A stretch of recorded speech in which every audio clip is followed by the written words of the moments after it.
समासीन मध्यस्थ द्वेषबंधुषु साधुष्वपि च पापेषु समबुद्धिर्विशिष्यते। जयाचे नाव तीर्थरावो दर्शने प्रशस्तीसी ठावो। जयाचिनी संगे ब्रह्मभावो भ्रांतासही।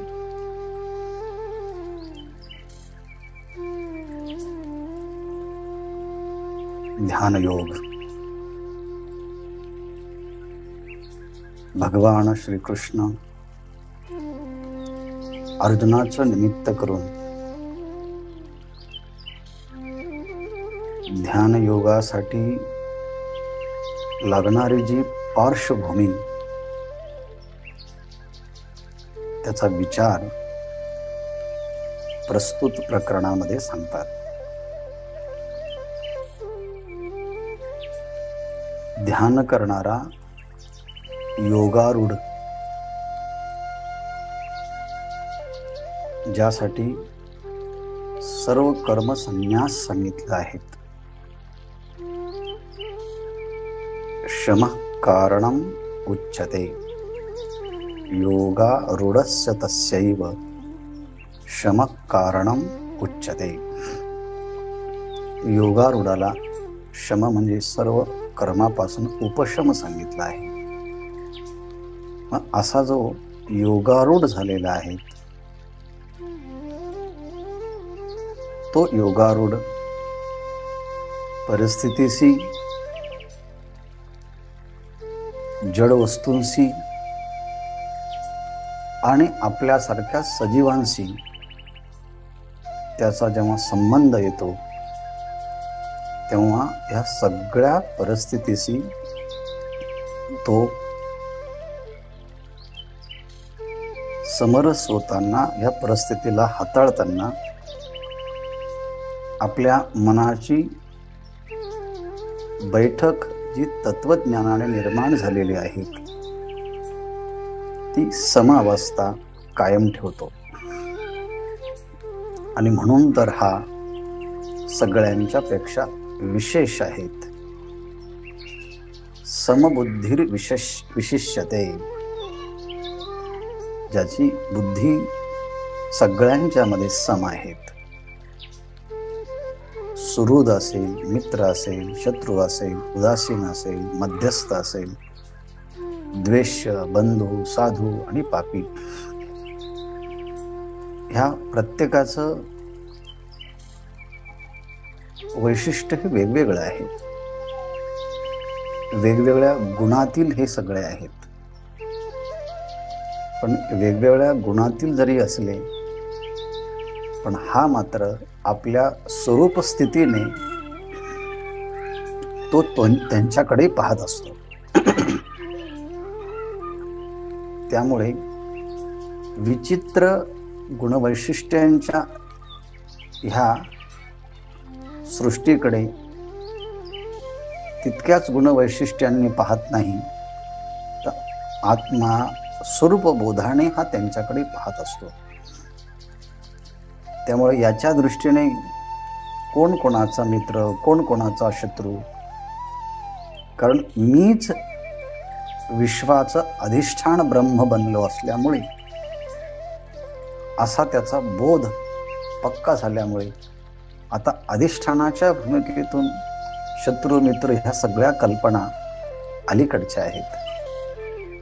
पृथ्वीवरती आपण असलो की दिवस आणि रात्र ही संकल्पना आहे, पण पृथ्वीच्या वरती काही कक्षात गेलो की दिवस आणि रात्र ही संकल्पना मावळून जाते। सूर्याच्या जवळ गेलं की दिवसही नाही, रात्री नाही, फक्त प्रकाश। तसं अधिष्ठान स्वरूपाची अनुभूती आल्यानंतर या छोट्या प्रकृती आणि प्रकृती कार्याच्या मध्ये असणाऱ्या ज्या काही कल्पना भेद आहे त्रिगुणात्मक त्याच्या हा वरती आलेला असतो। म्हणून अर्जुना त्याच्या दृष्टीने हा अधम, हा उत्तम ही कल्पनाच करता येत नाही। जसं की परिसाचा स्पर्श झाल्यानंतर सगळं शुद्ध सोनंच होतं, तसं आत्मदृष्टी, परमात्मदृष्टी, तत्वाचा स्पर्श झाला, तत्व स्पर्श झाला की त्याची दृष्टी इतकी शुद्ध होते, त्याच्या दृष्टीमध्ये आता अधम आणि उत्तम राहतच नाही. ह्या सगळ्या चराचराच्या मध्ये त्याची समबुद्धी होते, इतकी अन्वयात्मक दृष्टी होते की संपूर्ण विश्वच जर एक उत्तम प्रकारचे अलंकार असतील तर हे अलंकार ज्या सोन्यापासून बनले ते सोनं म्हणजे एक परब्रह्म परमात्मा आहे. परब्रह्म भांगारे एकची घडले, त्या परब्रह्म रूपी या सोन्यापासून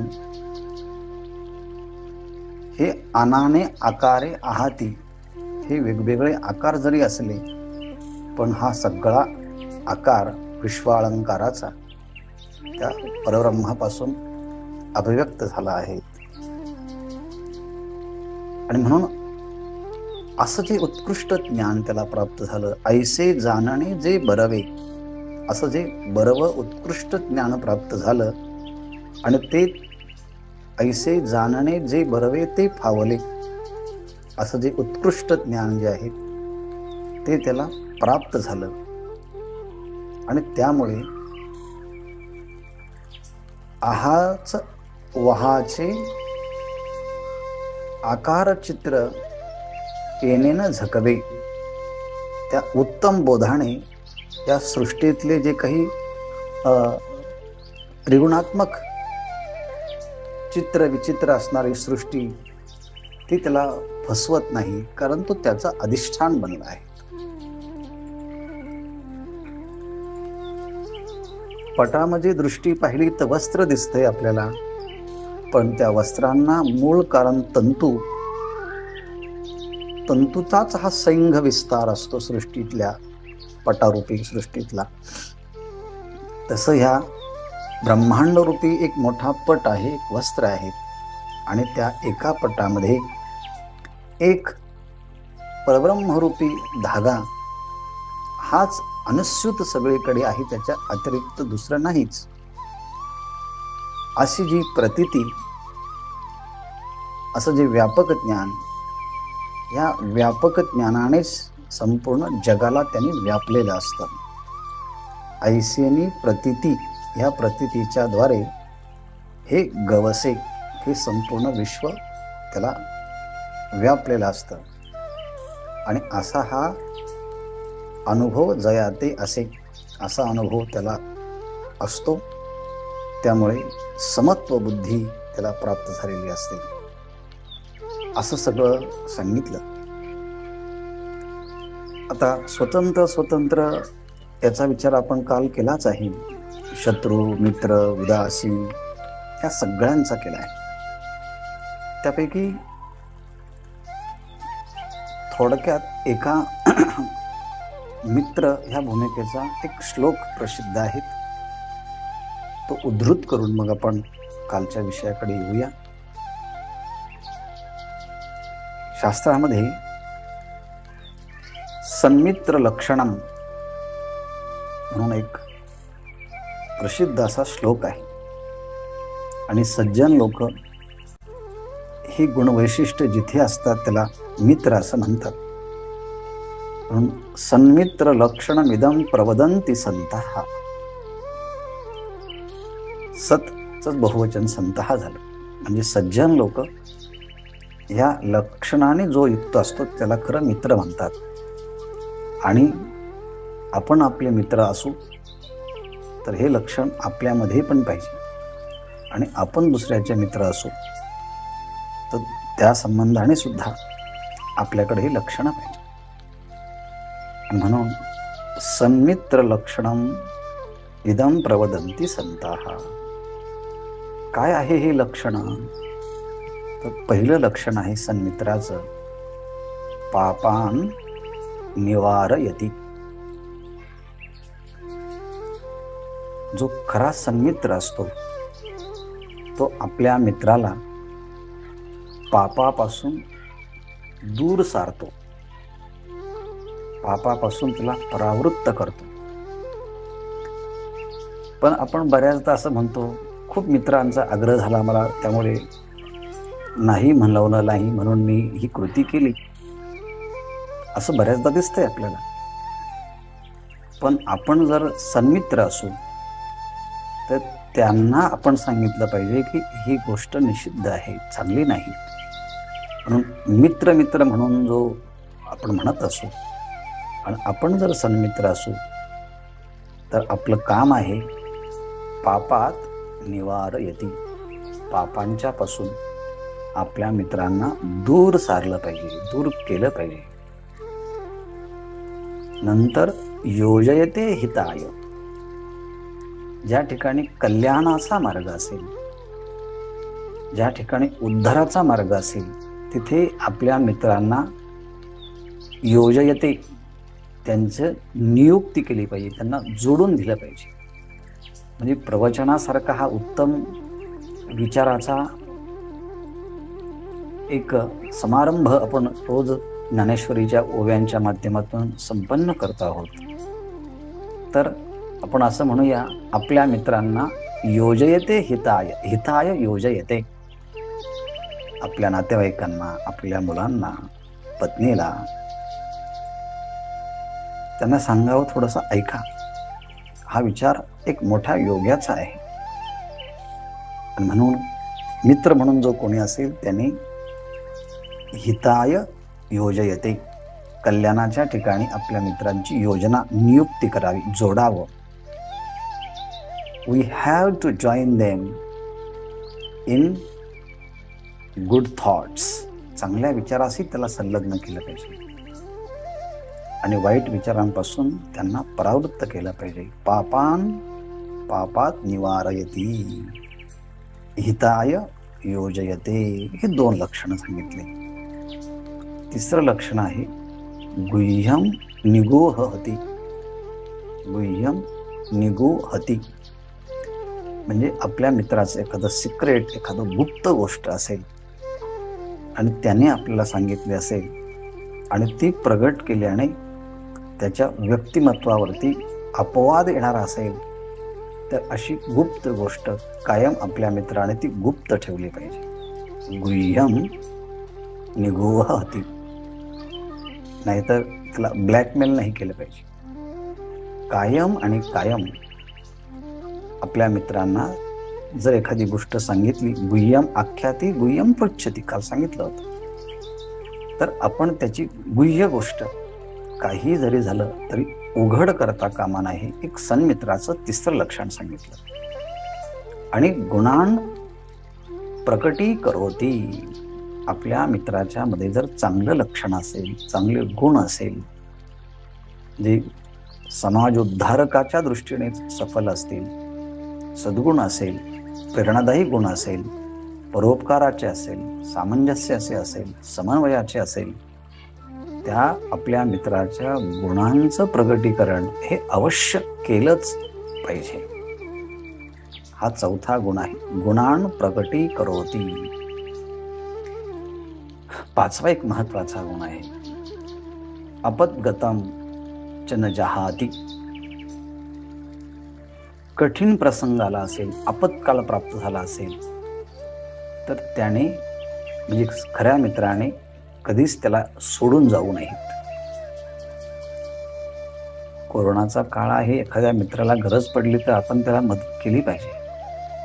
आपद्गतम च न जहाती, आपत्कालामध्ये, संकट कालामध्ये पत्नीने पतीची आणि मित्राने मित्राची साथ कधीच सोडू नये. आणि ह्या प्रसंगीच तर पत्नीची आणि मित्राची परीक्षा असते की ह्या दुर्धर प्रसंगी, वाईट प्रसंगी कोण सहाय्य करतो आहे, हे मित्राचं एक लक्षण आहे. आपद्गतम न जहाती. आणि पुढचं एक शेवटचं लक्षण आहे काले ददाती. योग्य कालामध्ये समय, ज्याला जे पाहिजे म्हणजे जे योग्य पाहिजे असेल ते त्याला द्यावं. नाही तर गरज नसताना आपण काही गोष्टी देत असतो. पण असं न करता योग्य वेळेस त्याला गरज आहे ना, मग न सांगता आपण त्याला ती गोष्ट उपलब्ध करून द्यावी. म्हणजे बेड्स उपलब्ध करून द्यावे, सुविधा उपलब्ध करून द्याव्यात. आपल्याला जे ज्ञान आहे त्या ज्ञानाचा उपयोग करावा, धनाचा उपयोग करावा, आपल्या नावाचा उपयोग करावा. ह्याप्रमाणे पापान निवारयति योजयते हिताय गुह्यम निवोहति गुणान प्रकटी करोति अपद्गतम न जहाती आणि काले ददाती. हे काय आहे? सन्मित्र लक्षणमिदं प्रवदंती संताः. हे सन्मित्राचं लक्षण आहे, सज्जनांनी सांगितलं. मग हे जर सन्मित्राचं लक्षण असेल आणि आपणच जर आपले मित्र असू, तर आपल्या दृष्टीने आपण ह्या सगळ्या गोष्टी जीवाच्या कल्याणाच्या म्हणजे आपल्या कल्याणाच्या दृष्टीने ह्या मनाने आपल्याला साह्यभूत झालं पाहिजे. आणि असा साह्यभूत जर झालं असेल तर मग अभ्यास करता करता हा योगारूढ बनतो. आणि योगारूढ बनल्यानंतर त्याला एक वेगळ्या प्रकारची दृष्टी प्राप्त होते. मग त्याची प्रशंसा कशी करावी?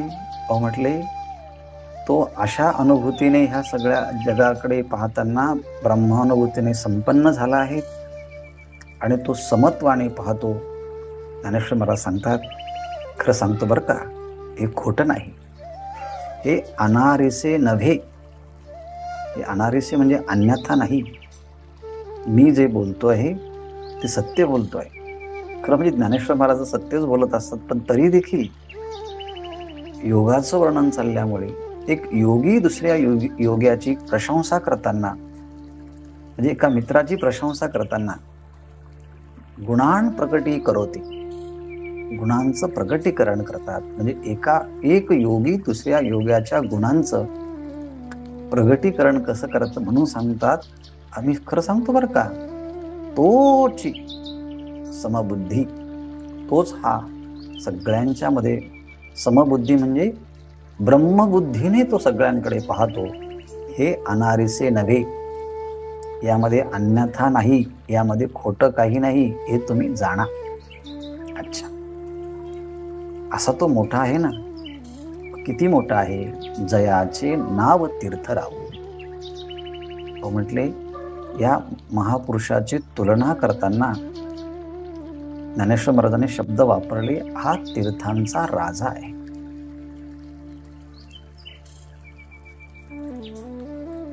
असं का म्हटलं? कारण काशी, गोदावरी, नर्मदा हे सगळे, त्र्यंबकेश्वर, पैठण हे तीर्थक्षेत्र आहेत. त्या नद्या तीर्थ आहेत.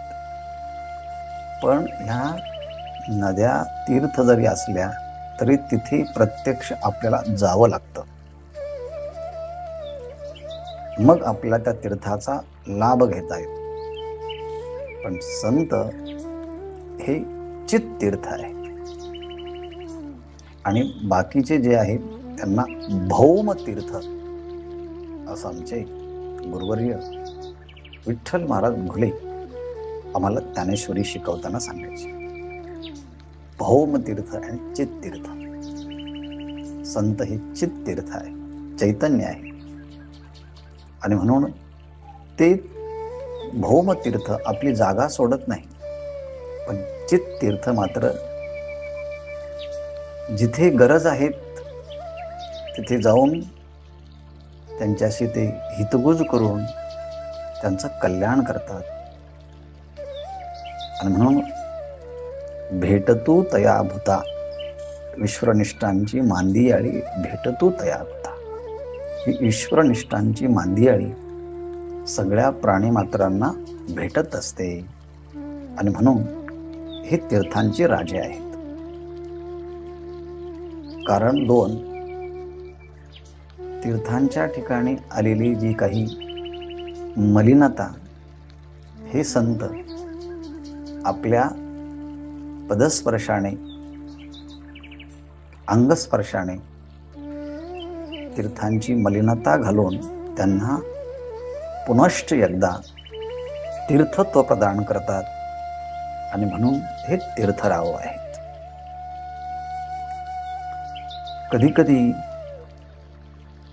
हे तीर्थ स्वतःच या तीर्थांच्या अधिष्ठात्री देवता स्वतः कधी कधी या संत महापुरुषांच्या जीवनामध्ये अदृश्य रूपाने जाऊन काहीतरी सेवा करून येतात आणि त्यांना त्यामुळे मांगल्यता आणि पवित्रता प्राप्त होते, असाही इतिहास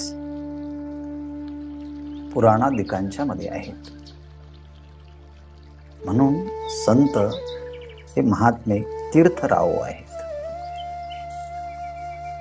आणखी एक कारण आहे. तीर्थ हे पाप घालवतात आणि संत पाप वासना घालवतात. पाप करण्याची जी प्रवृत्ती आहे त्या प्रवृत्तीचंच मूलच्छेदन करतात. आणि म्हणून संत किंवा हा योगारूढ महात्मा प्रस्तुत प्रकरणातला, त्याला ज्ञानेश्वर महाराजांनी शब्द वापरला आहे तीर्थराव. तो तीर्थांचा राजा आहे. आणि म्हणून भौमतीर्थ म्हणा, त्यापेक्षा हा चित्तीर्थ हे श्रेष्ठ आहेत. म्हणूनही जयांचे नाव तीर्थराव, ज्याला नाव तीर्थराज म्हणून सांगितलेलं आहे. आणखी खूप गुणवैशिष्ट्य सांगता येईल. दुसरं आहे दर्शने प्रशस्तीसी ठाऊ. हे संत महापुरुषांचं ठिकाण, संत महापुरुष हे जे ठिकाण आहे हे कसं आहे म्हटले, दर्शने, यांचं दर्शन झालं असताना जो कोणी दर्शन घेतो त्याला प्रसन्नता प्राप्त होते, त्याला एक प्रकारची पूज्यता प्राप्त होते. त्याच्या दर्शनाने, या महात्म्याच्या दर्शनाने दर्शन घेणाऱ्याला एक प्रकारची तमोगुणात्मक आणि रजगुणात्मक वृत्तींचा निराश होऊन सत्वगुणाच्या वृत्तीचा त्यामध्ये प्रभाव अधिक दिसतो. आणि म्हणून त्यांच्या दर्शनाला गेल्यानंतर बरं वाटतं असं म्हणतात. याचं कारण आहे काय, दर्शने, अशा महापुरुषांच्या दर्शनाने काय अनुभव येतो, प्रशस्तीसी ठाऊ, त्या प्रसन्नतेचं, पूज्यतेचं, मांगल्यतेचं स्थान हे महापुरुष आहे. म्हणून आपल्याकडे गुरूंना भेटण्यासाठी, महात्म्याला भेटण्यासाठी लांब लांबून लोक येतात. काही नाही, ते बोललेच पाहिजे असं काही नाही. त्यांनी फक्त आपल्याकडे पाहावं, नुसतं हास्यस्मित केलं, नाही काही बोलले, त्यांचा दृष्टी कटाक्ष पडला तरी देखील अनेक संकटांचं दूरीकरण होतं. कारण त्यांचं सामर्थ्यच तेवढं असतं. आणि त्याहीपेक्षा जयाचे नाही संगे ब्रह्मभावो भ्रांतासही, जो भ्रांत आहे म्हणजे विषयासक्त आहे, ज्याला कोणत्या ना कोणत्या विषयाची आसक्ती आहे, शब्दाची, स्पर्शाची, रूपाची, गंधाची, धनाची, मानाची, वैभवाची, आणि त्यामुळे तो अंतर्मुख होत नाही. तो अज्ञानामुळे बहिर्मुख झाला आहे, वासनेमुळे बहिर्मुख झालेला आहे. असा जो भ्रांत, अशा भ्रांताला सुद्धा, म्हणजे सुद्धा या शब्दाचा प्रयोग ज्ञानेश्वरीमध्ये ही शब्दाने केलेला असतो. भ्रांतासही म्हणजे अशा बहिर्मुख भ्रांताला, म्हणजे अज्ञानाला, विषयासक्ताला सुद्धा जयाचे नि संगे, या योगारूढ सारख्या भगवत भक्ताचा संग सहवास झाला तर काय लाभ प्राप्त होतो, ब्रह्मभावो, ब्रह्मभाव प्राप्त होतो. खरं म्हणजे पतंजलींनी विभूती योगामध्ये सगळ्या विभूती सांगितल्या, पण ही काय विभूती नाही सांगितली की ज्यांच्या सहवासामध्ये आपण जर गेलो तर आपल्या ठिकाणचा जीवभाव नष्ट होऊन ब्रह्मभाव प्राप्त होतो. हे आगळं वेगळं गुणवैशिष्ट्य, वस्तू सामर्थ्य ह्या महात्म्यांचं ज्ञानेश्वर महाराजांनी प्रगट केलं आहेत. जयाचेनी संगे भ्रांतासही ब्रह्मभाव. भ्रांत असलेल्या जीवाला सुद्धा हा ब्रह्मभाव प्राप्त होतो.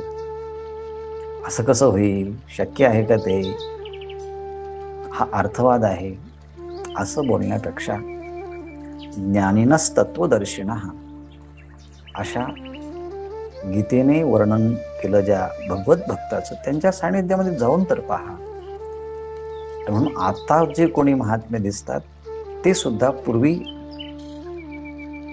कोणत्या तरी एका महात्म्याच्या सानिध्यामध्ये गेल्यामुळे हा एक ट्रान्सफॉर्मेशन, हा बदल त्यांच्यामध्ये घडला.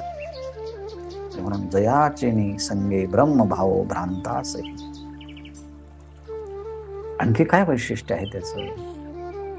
जयाचेनी बोले धर्मजिये, दिठी महासिद्धी तेवी, देखे स्वर्ग सुखादी ये खेळ जयाचा.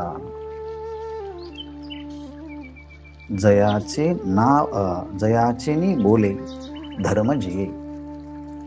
जयाचेनी म्हणजे ज्या योगारूढ असलेल्या, ब्रह्मबोध झालेल्या, ज्ञानसंपन्न जीवनमुक्त महापुरुषाच्या बोलण्यामुळे काय होतो? धर्म जिये. धर्म हा वाचतो, धर्म हा जगतो, धर्म अस्तित्वात राहतो.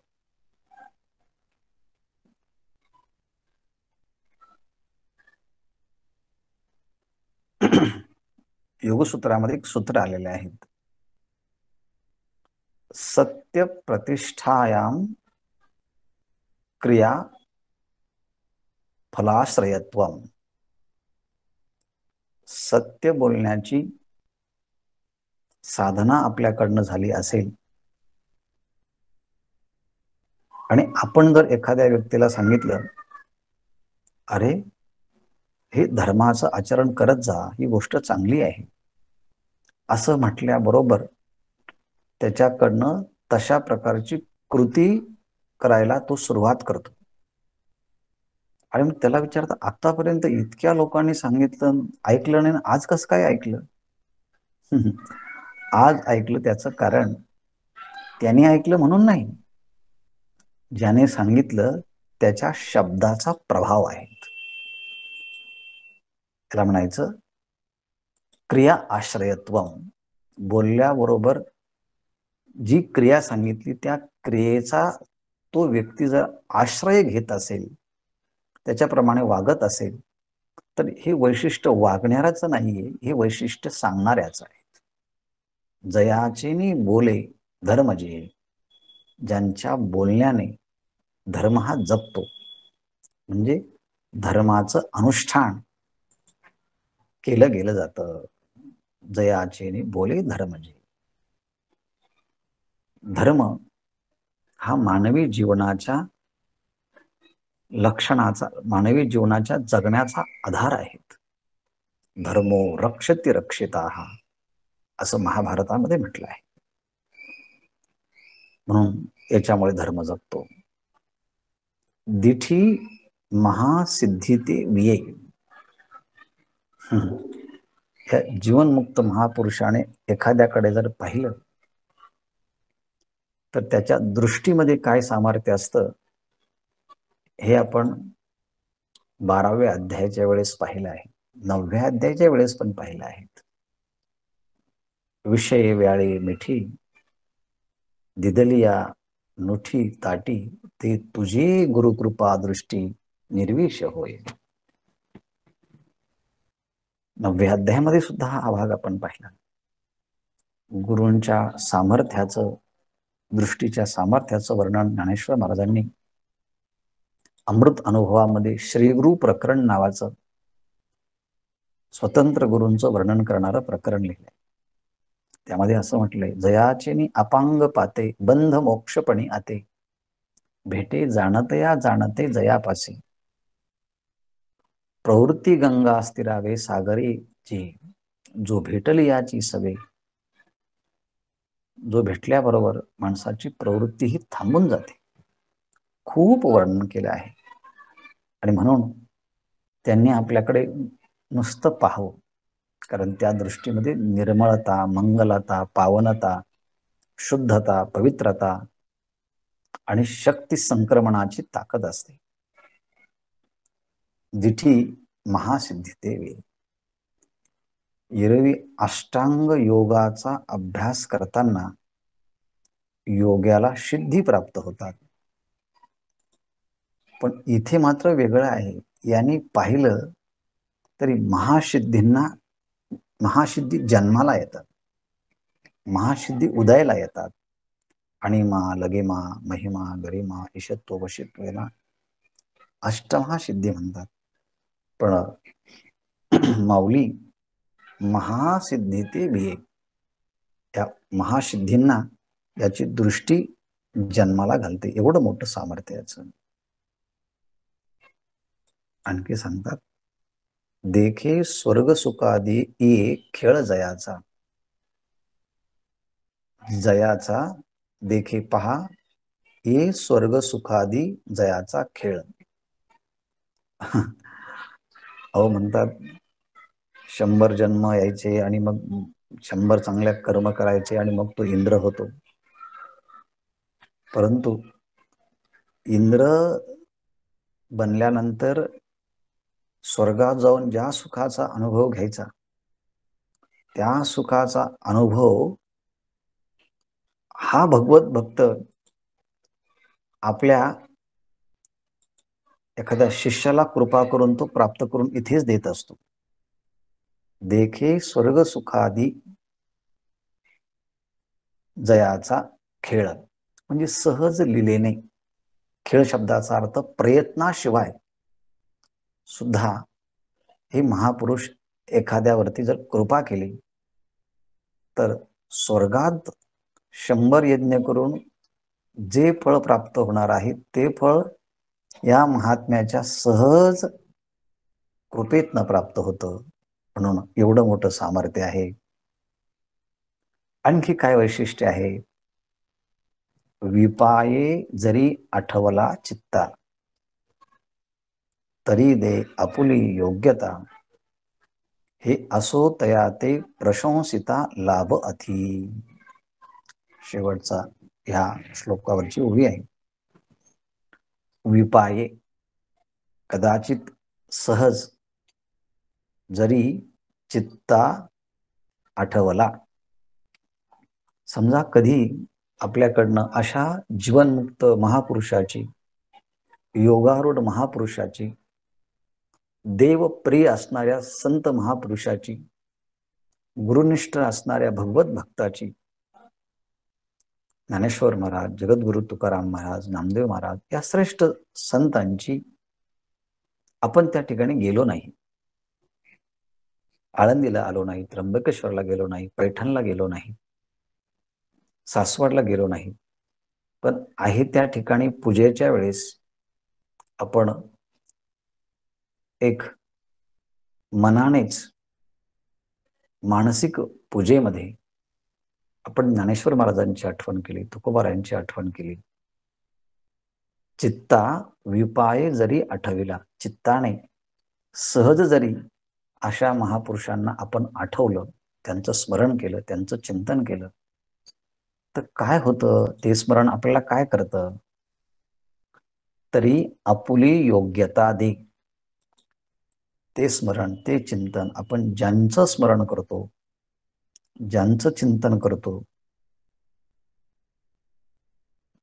त्यांची योग्यता आपल्याला त्यांचं स्मरण करून देतं. ज्यांचं स्मरण आपण करतो ते स्मरण आपल्याला त्या महापुरुषाची जी योग्यता, जो आनंद, जो स्थिती ती आपल्याला प्राप्त होते. हा सुद्धा एक उपाय पतंजली महर्षींनी सांगितला आहे. वीतराग विषयम वा चित्तम, ज्यांच्या अंतःकरणामधला राग म्हणजे आसक्ती निघून गेली आहे, राग म्हणजे द्वेष पण निघून गेला आहे, असा राग द्वेष विरहित जे झालेले आहेत, अशा महापुरुषांची आठवण केली की आपल्याला पवित्रता, मंगलता, अंतर्मुखता, एकाग्रता, मनाची ही उत्तम स्थिती प्राप्त होते, असं पतंजली महर्षीने सांगितलं. वीतराग विषयम वा चित्तम. वैकुंठाला जाताना तुकाराम महाराज आठवण करतात अशा वीतराग झालेल्या पुरुषांची. तुम्ही सनकाधिक संत म्हणविता कृपावंत, एवढा करा उपकार सांगा देवा नमस्कार. माझी भाकावी करुणा विनवा पंढरीचा राणा, तुका म्हणे मज आठवा मूळ लवकरी पाठवा.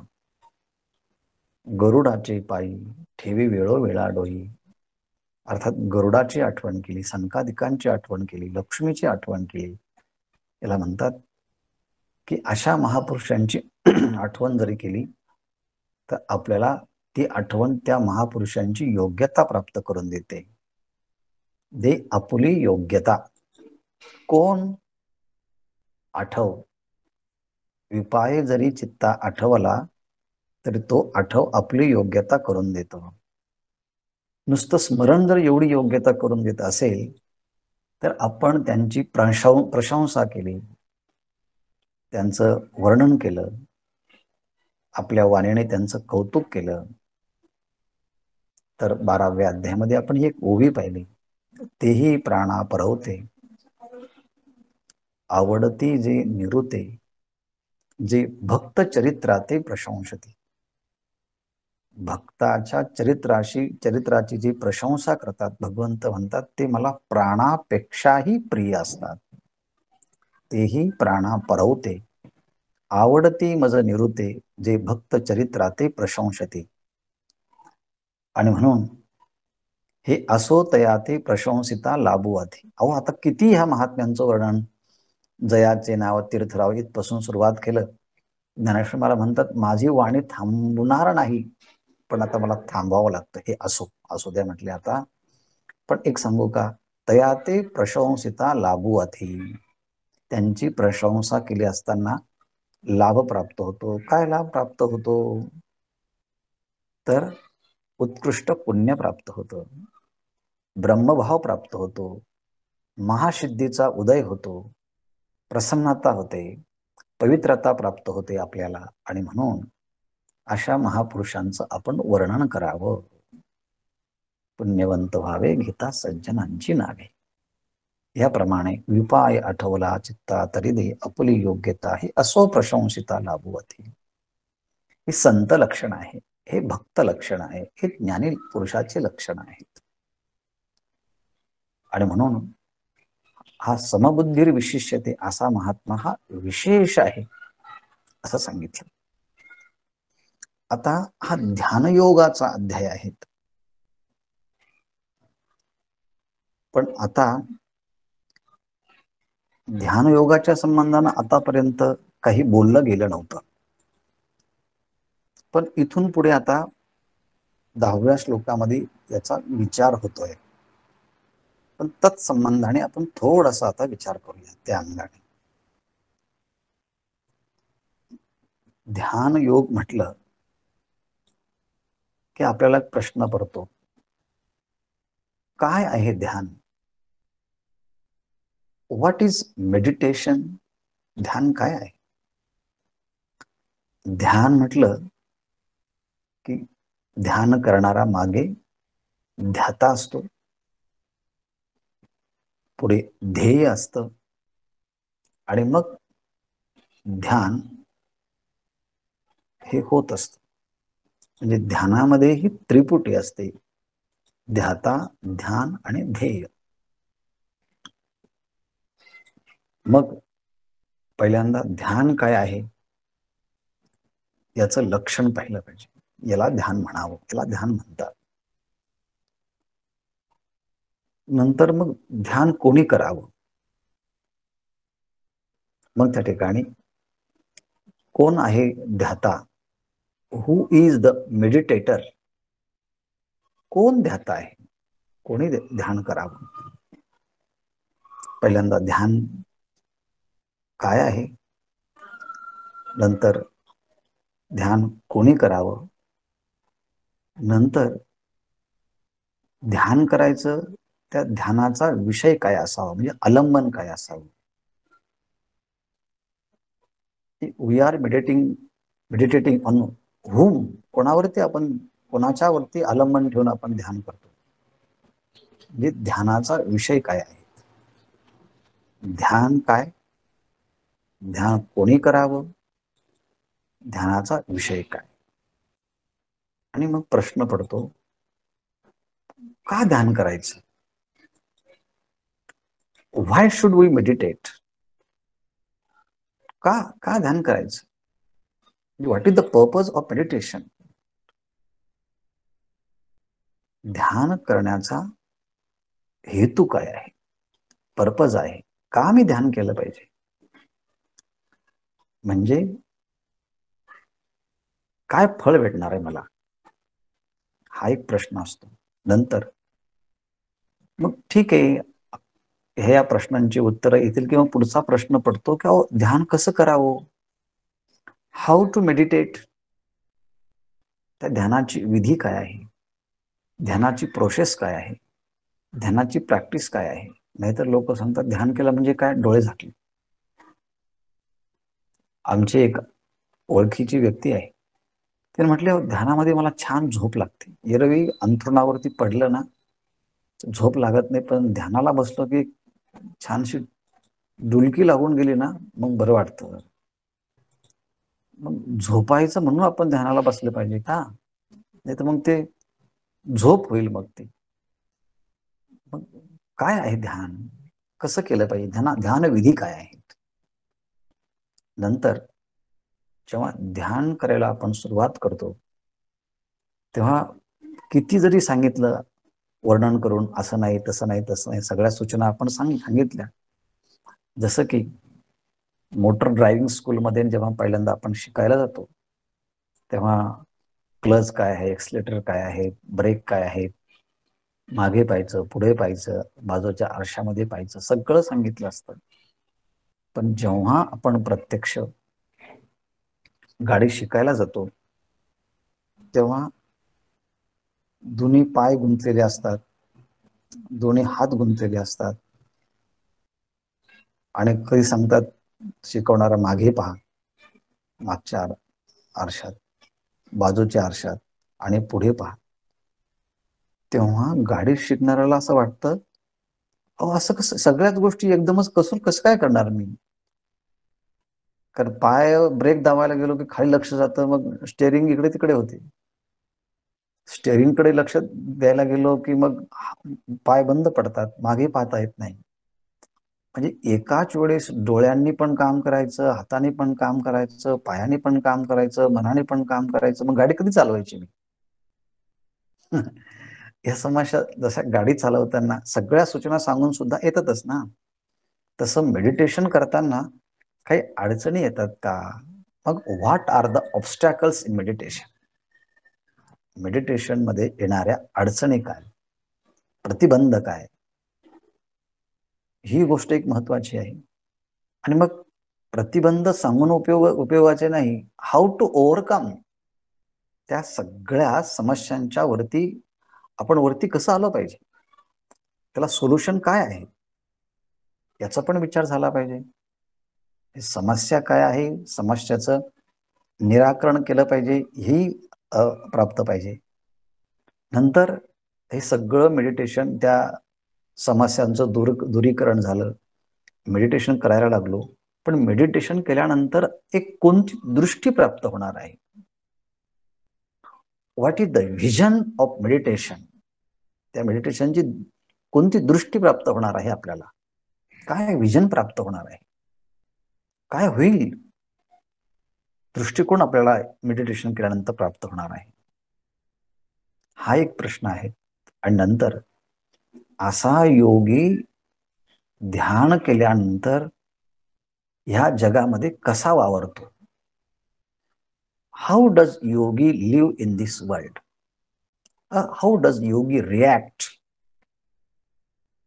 With this phenomenal world? याचा विचार, ह्या शेवटच्या प्रश्नाचा विचार आपण आता पाहिला. कसा वागतो? समबुद्धिर्विशिष्यते. कसा वागतो? समलोष्टाश्म कांचना. कसा वागतो? मानापमानयोस्तुल्य. आगे आपण पाहिलं आहे. शीतोष्ण सुख दुःखेषु, शीत उष्ण सुख दुःख मानापमानयो, मान आणि अपमान त्या सगळ्यांच्या मध्ये तो समानतेने राहतो. हे आतापर्यंत जे प्रश्न उत्थापित केले, त्याचबरोबर ध्यान करण्याच्या अगोदर हाऊ टू प्रिपेअर, याची आपण तयारी कशी करावी, जागेची तयारी कशी करावी,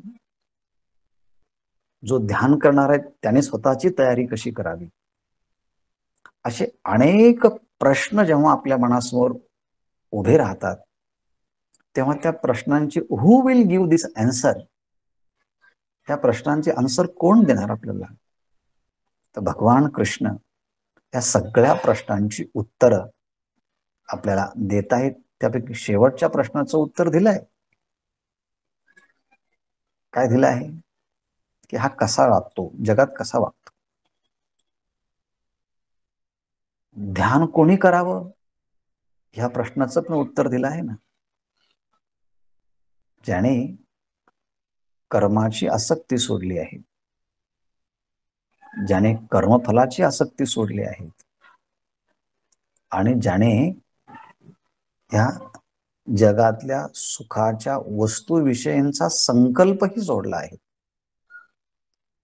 आणि म्हणून त्याचं वर्णन तदा योगारूढस्तदोच्यते, तेव्हा त्याला योगारूढ असं म्हणतात. कारण न कर्म अनुसज्जते, कर्माच्या ठिकाणी नाही, कर्मफलाच्या ठिकाणी नाही, संकल्प सोडलेला आहे. तेव्हा मनुष्य योगारूढ होऊ शकतो, म्हणजे योगाला योग्य होऊ शकतो ध्यान करण्यासाठी. नाहीतर ध्यानाला बसलो, आपल्याला असंख्य कामाची आठवण होते.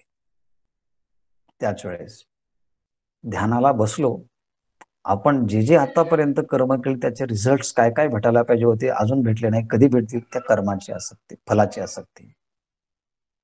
आणि ज्या ज्या काही आतापर्यंत अतृप्त इच्छा राहिल्या होत्या, त्याच्याविषयीचा संकल्प हा तेव्हाच उठतो जेव्हा आपण ध्यानाला बसतो. आणि मग असं वाटतं, ध्यानाला नसतो बसलो तर बरं झालं असतं.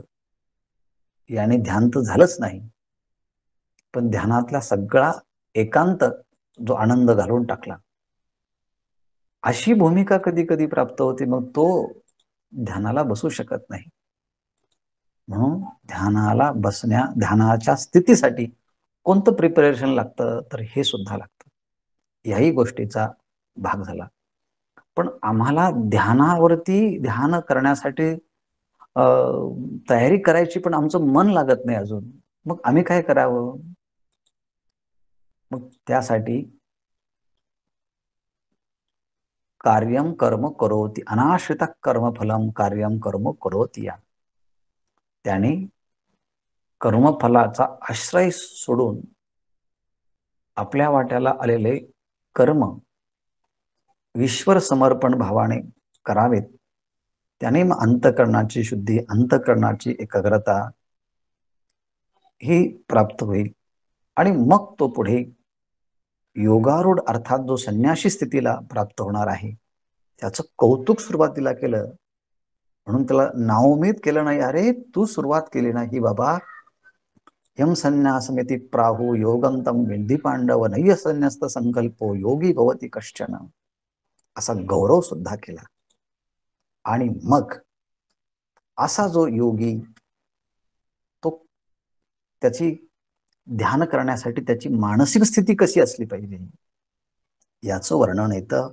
योगी युंजीत सतत मात्मानं रहशी स्थितः एकाकी यतचित्तात्मा निराशीर परिग्रह.